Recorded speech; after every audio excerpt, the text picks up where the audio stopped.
I had been dreaming of owning a quiet piece of property near the lake for as long as I could remember. Growing up, my father used to take me fishing every summer, and we would spend hours sitting in a small aluminum boat, just talking about life and waiting for the bobber to move. It was simple, peaceful, and it became one of those memories that stayed with me into adulthood. So when I finally saved enough money from years of hard work running my own construction company, I decided it was time to buy a lake cabin lot. I wanted a place where I could eventually build a cozy cabin, maybe even retire one day and escape from the noise of the city whenever I needed to clear my head. The lot I found was perfect, a small clearing just off a gravel road, with tall pine trees framing the property and a gentle slope that led right down to the edge of the lake. No house yet, just an empty piece of land waiting for me to make it into something special.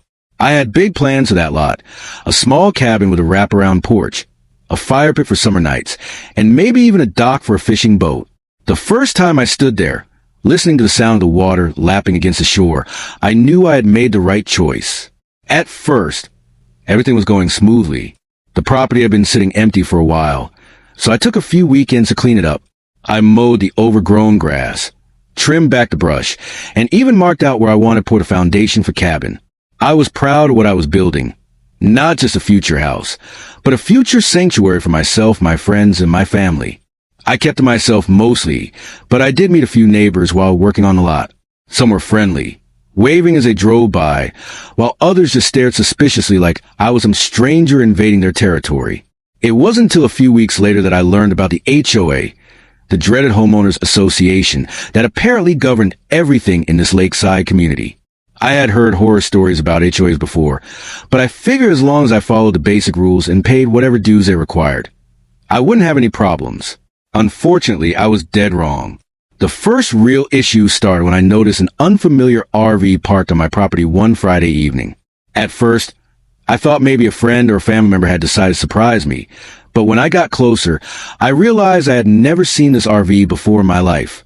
It was a big white Class C motorhome, with faded decals and lawn chairs set up outside like someone had been camping there for days. There was even a little campfire ring made out of rocks, still smoldering from where someone had cooked a meal. I was furious. This was my property, land that I had paid good money for, and here was some stranger squatting on it like it was a public campground. I knocked on the RV door, trying to keep my temper in check, and that's when I met her, Karen. If there was ever a walking, talking stereotype of an HOA busybody, it was this woman. She swung open the door, hands on her hips, glaring at me like I was the one trespassing. "Can I help you?" she snapped. "Yeah," I said, crossing my arms. "This is my lot. You're parked on my property. You need to move your RV right now." Karen didn't even flinch. She just gave me this smug little smirk and said, "This is a common area. We've been using this spot for years for community gatherings. You can't just tell me to leave." I felt my blood pressure rising. Common area? This wasn't a common area. It was my legally purchased property. I had the deed in my truck. "No, it's not," I said, trying to stay calm. "I bought this lot 2 months ago. It's private property now. You need to leave before I call the sheriff." Karen laughed, an actual mocking laugh, like I was some child throwing tantrum. "Go ahead and call them," she said. "The HOA president already knows we're here.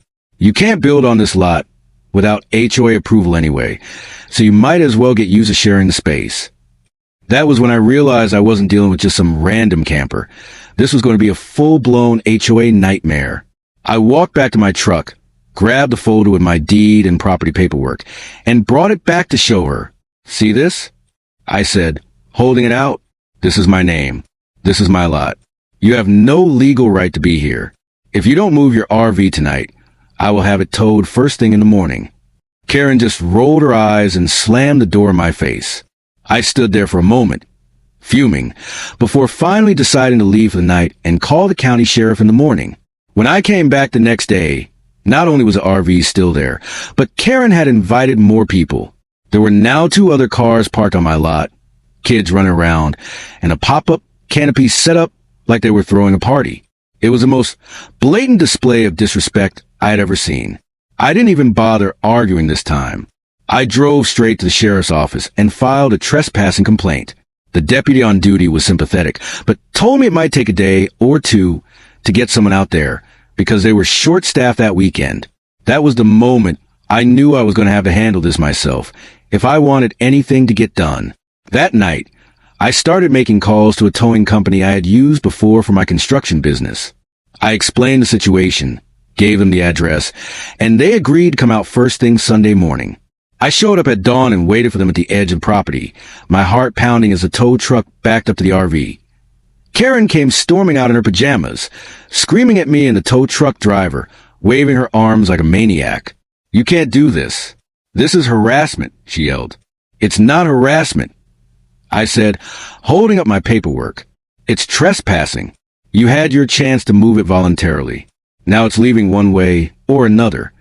The tow truck driver hooked up the RV while Karen kept screaming, threatening to call the HOA, the police, her lawyer, anyone who would listen.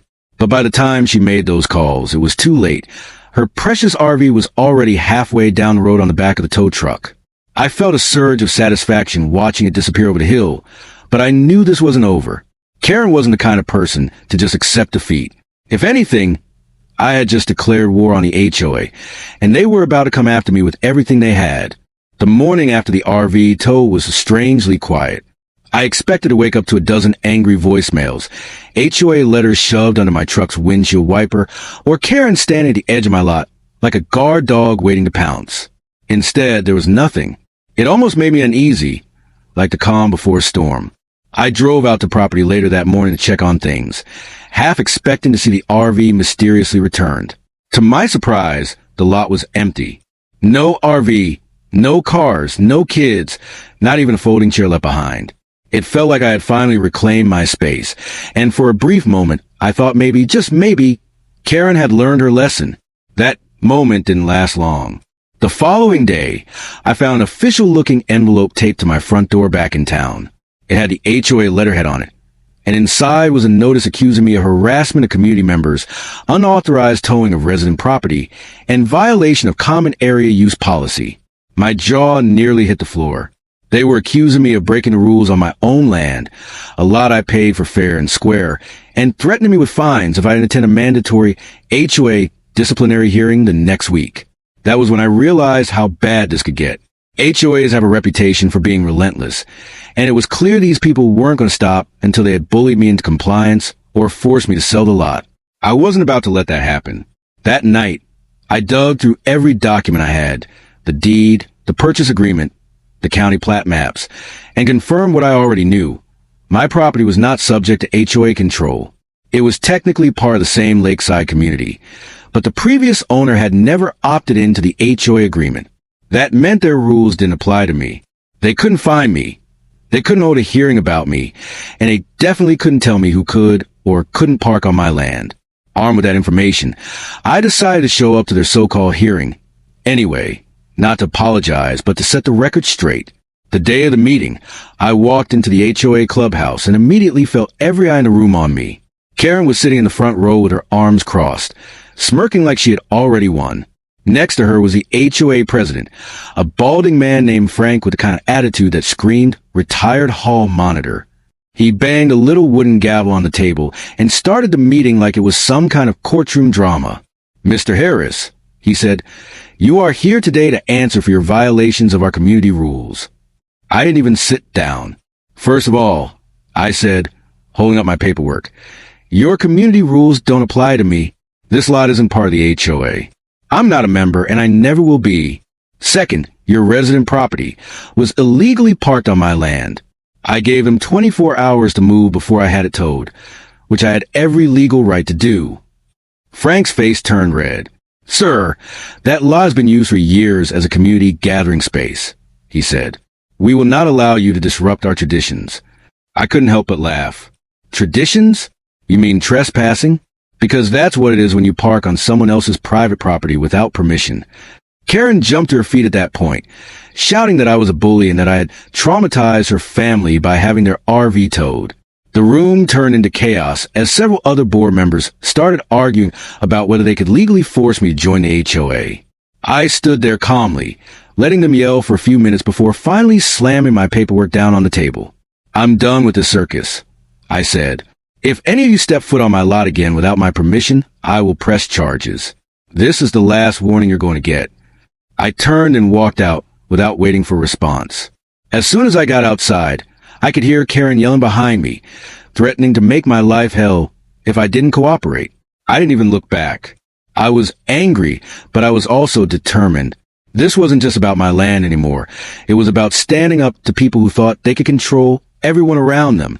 Over the next few weeks, I kept a close eye on property. I even installed a couple of trail cameras to catch anyone who tried to trespass while I wasn't there. Sure enough, within days, I had footage of Karen walking across my lot with measuring tape, like she was trying to map out the space for some future takeover. I printed the pictures and sent them straight to the sheriff's office with a formal trespassing complaint. This time, they sent a deputy out the same day. He met me at the property, looked at the pictures, and shook his head. "You're in the right," he said. "They can't be doing this. I'll go have a talk with her."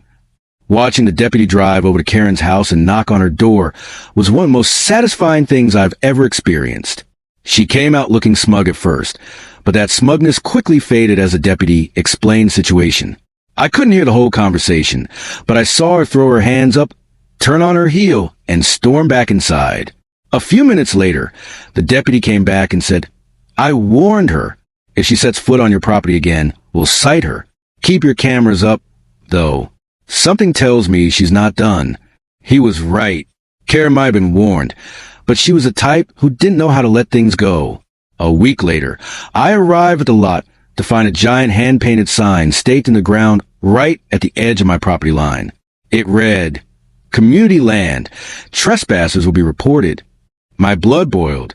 This woman was now trying to convince the entire neighborhood that I was a trespasser on my own land. I yanked the sign out of the ground, threw it in the back of my truck, and drove straight to the HOA president's house. Frank answered the door looking annoyed, but I didn't give him a chance to speak. I held up the sign and said, "This stops now. You and Karen have until tomorrow to remove every trace of this nonsense, or I'm filing a civil lawsuit for harassment and defamation." Frank tried to play it off, saying the sign was just a misunderstanding, but I could tell he was nervous. HOAs hate lawsuits because they cost money, and money is the one thing they care about more than power. Sure enough, by the next day, not only was the sign gone, but I received a letter from the HOA attorney formally stating that they acknowledged my property was not part of the HOA and that they would no longer attempt to enforce their rules on me. It should have been the end of it, but Karen wasn't finished.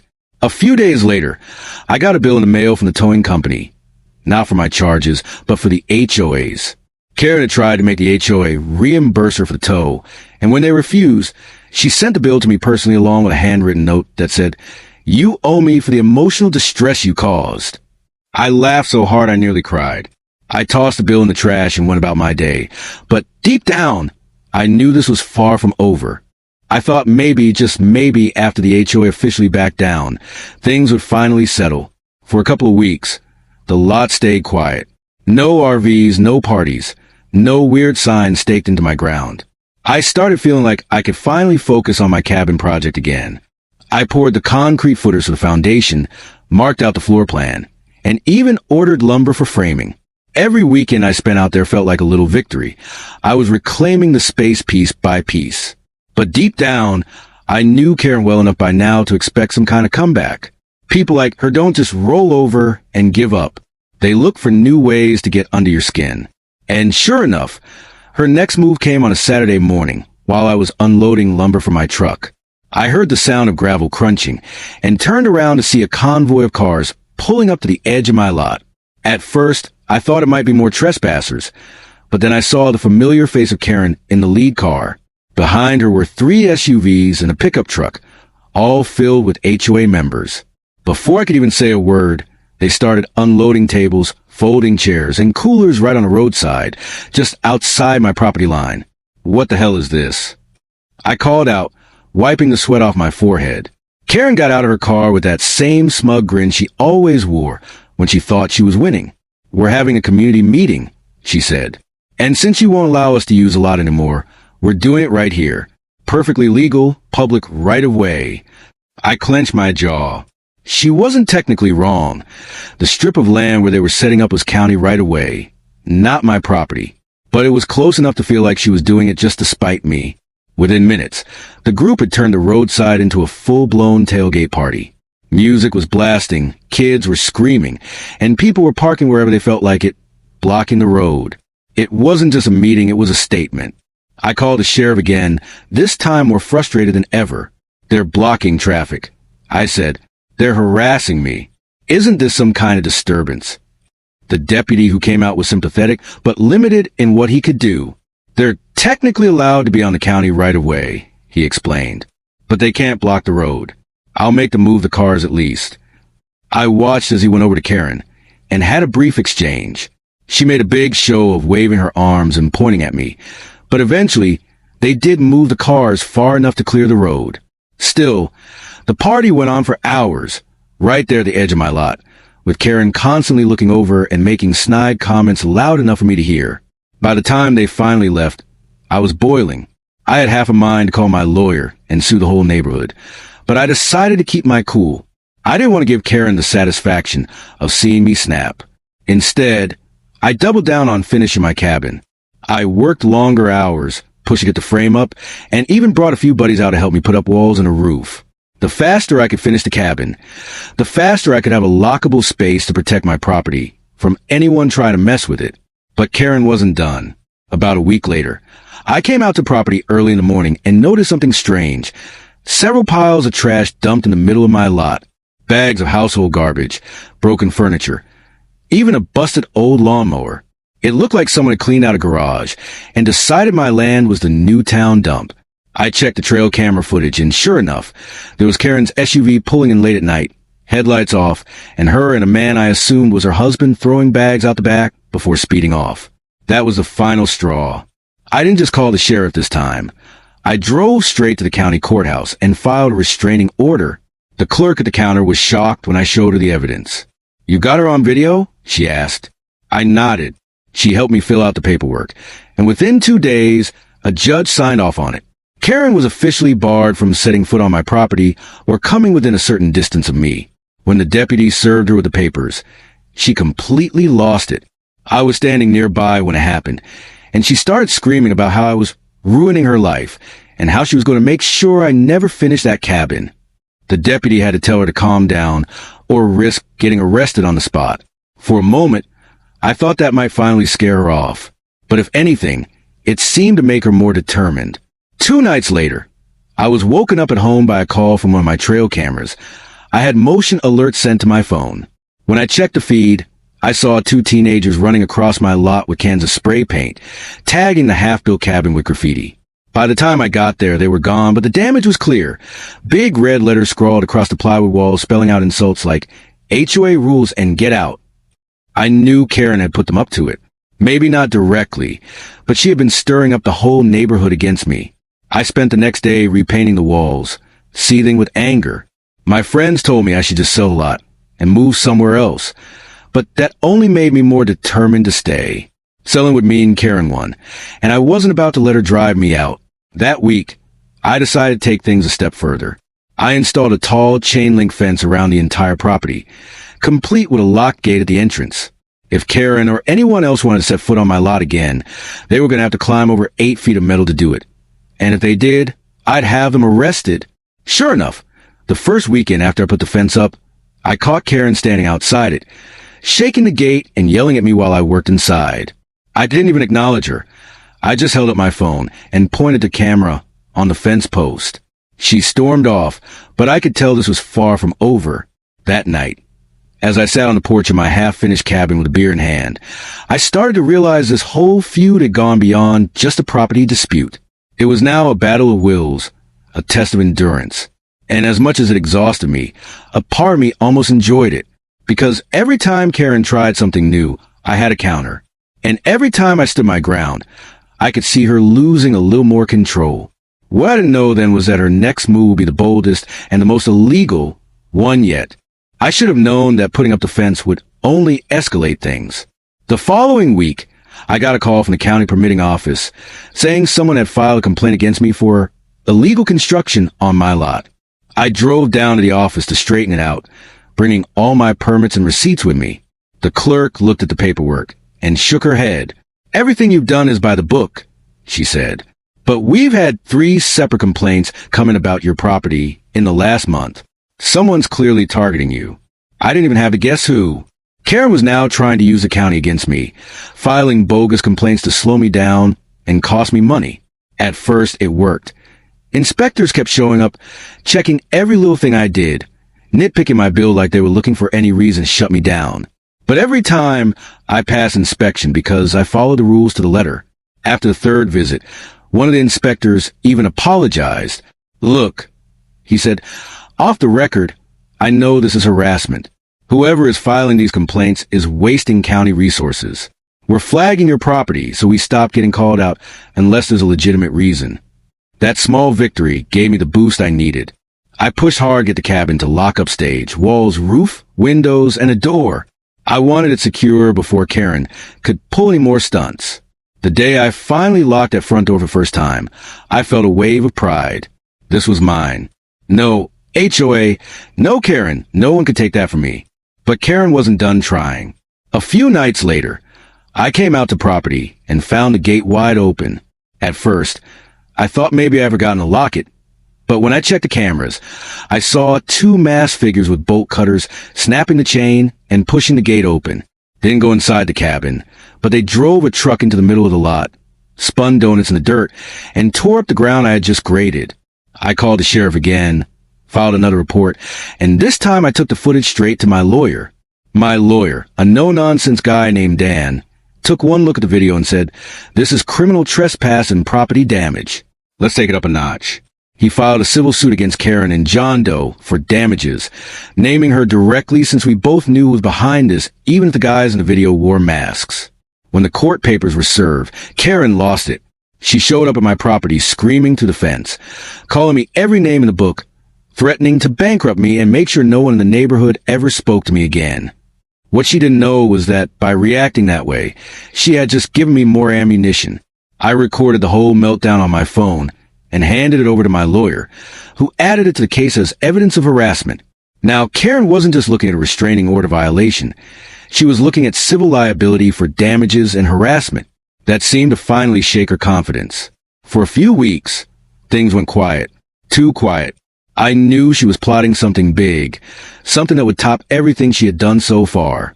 I just didn't expect it to be so brazen. It happened on a Friday evening when I decided to stay overnight at the cabin. I was sitting inside, eating dinner by lantern light, when I heard the faint sound of an engine idling outside. I peeked through the window and saw Karen's SUV parked just beyond the fence. Then, to my shock, she got out with a gas can in her hand. My stomach dropped. I grabbed my phone and started recording as she walked up to the gate and began splashing gasoline across it. I couldn't believe what I was seeing. This woman was actually about to set fire to my property. I called 911 immediately and told the dispatcher what was happening. "Stay inside," they told me. "Deputies are on the way." I stayed hidden behind the window, heart pounding, as Karen tried to light a match and failed. The wind must have blown it out because she cursed loudly and tried again. That was when I heard the sirens approaching. She panicked, dropped the matchbox, and bolted back to her SUV just as the deputies pulled up. I ran outside, waving them down, yelling, "She tried to set my gate on fire." The deputies caught her before she could drive off. I showed them the video from my phone, and that was all they needed. They put her in handcuffs right there on the side of the road. She screamed and kicked the whole time, accusing me of framing her, saying the video was fake, but the matchbox and the smell of gasoline on her clothes told a different story. Watching them drive her away in the back of a patrol car was one of the most satisfying moments of my life. For months, she had made my life a living hell, and now she was finally facing real consequences. The deputies told me she would likely be charged with attempted arson, trespassing, and violating the restraining order. Word spread quickly around the community. By the next morning, half the neighborhood knew what had happened. Some people came by just to shake my hand and tell me they had been waiting for someone to stand up to Karen for years. Apparently, I wasn't the first person she had bullied, just the first one who fought back hard enough to stop her. Over the next few weeks, I kept working on the cabin, feeling lighter every day. The lawsuit moved forward, and my lawyer told me we had a strong case for damages. He expected we'd win not just compensation for property damage, but also punitive damages because of her repeated harassment. Karen eventually made bail, but she was noticeably quieter after that. No more screaming at my fence, no more late-night trash dumping, no more fake complaints. She avoided me completely, which was just fine by me. I was finally getting my peace back. The court date came quicker than I expected. My lawyer Dan had been preparing everything behind the scenes. The video of Karen dumping trash, the footage of her SUV pulling into my lot late at night, the restraining order, the graffiti photos, and of course, the crown jewel, the video of her trying to light my gate on fire. By the time we walked into the courthouse, we had a mountain of evidence stacked against her. Karen showed up looking pale, her trademark smugness gone. She was flanked by a lawyer who looked like he already regretted taking her case.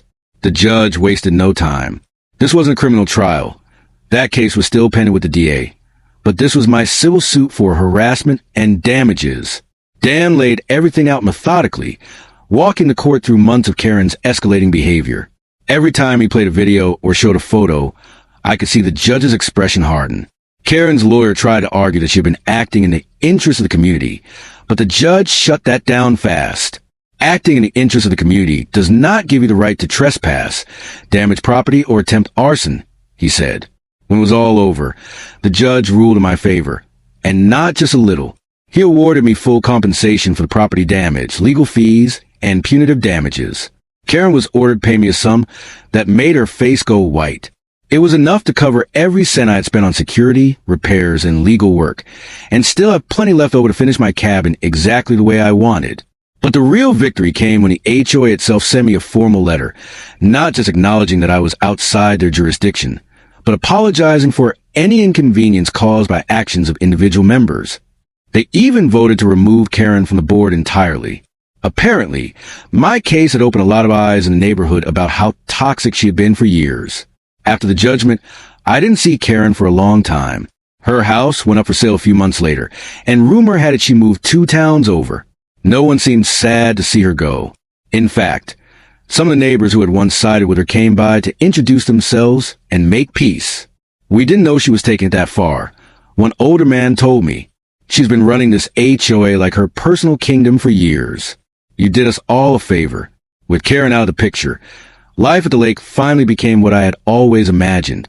Peaceful, quiet. I spent the rest of the summer finishing the interior of the cabin, installing hardwood floors, building a stone fireplace, and even adding a wraparound porch like I dreamed of from the start. On the day I finally moved a bed and some furniture inside, I sat down on the porch steps and watched the sun set over the lake. For the first time since I bought the lot, I felt completely at ease. It wasn't just about building a cabin anymore. This whole ordeal had taught me something important. You have to stand your ground when you're in the right. Bullies like Karen count on people backing down, on being too intimidated or too tired to fight. But I had refused to give her that satisfaction. And in the end, I had not only kept my land, but made it better, stronger, and more secure than ever. A few weeks later, I held a small gathering with some of my friends and the neighbors who had supported me through the whole mess. We grilled steaks, lit a fire in the fire pit, and sat out under the stars, telling stories and laughing. It felt good to finally share the space with people who respected it. No drama, no shouting, no RVs parked where they didn't belong. Just good company and the sound of crickets on a summer night. Every now and then, when I drive past Karen's old house, I think about how different things could have turned out if I had just ignored the RV that first day. I could have let her squat on my lot, let her push me around, maybe even ended up selling the land just to get away from the stress. But then I wouldn't have this cabin, this view, this peace of mind. Standing up to her had been hard, but it was worth every second. One evening, as I sat on my new porch swing watching the lake, I heard the sound of tires on gravel. For a split second, my stomach clenched, expecting to see Karen's SUV. But it was just a new neighbor driving by, waving as they passed. I waved back and smiled. The nightmare was over. My lake cabin lot was truly mine now. And no HOA, no Karen, no one was ever going to take that from me again.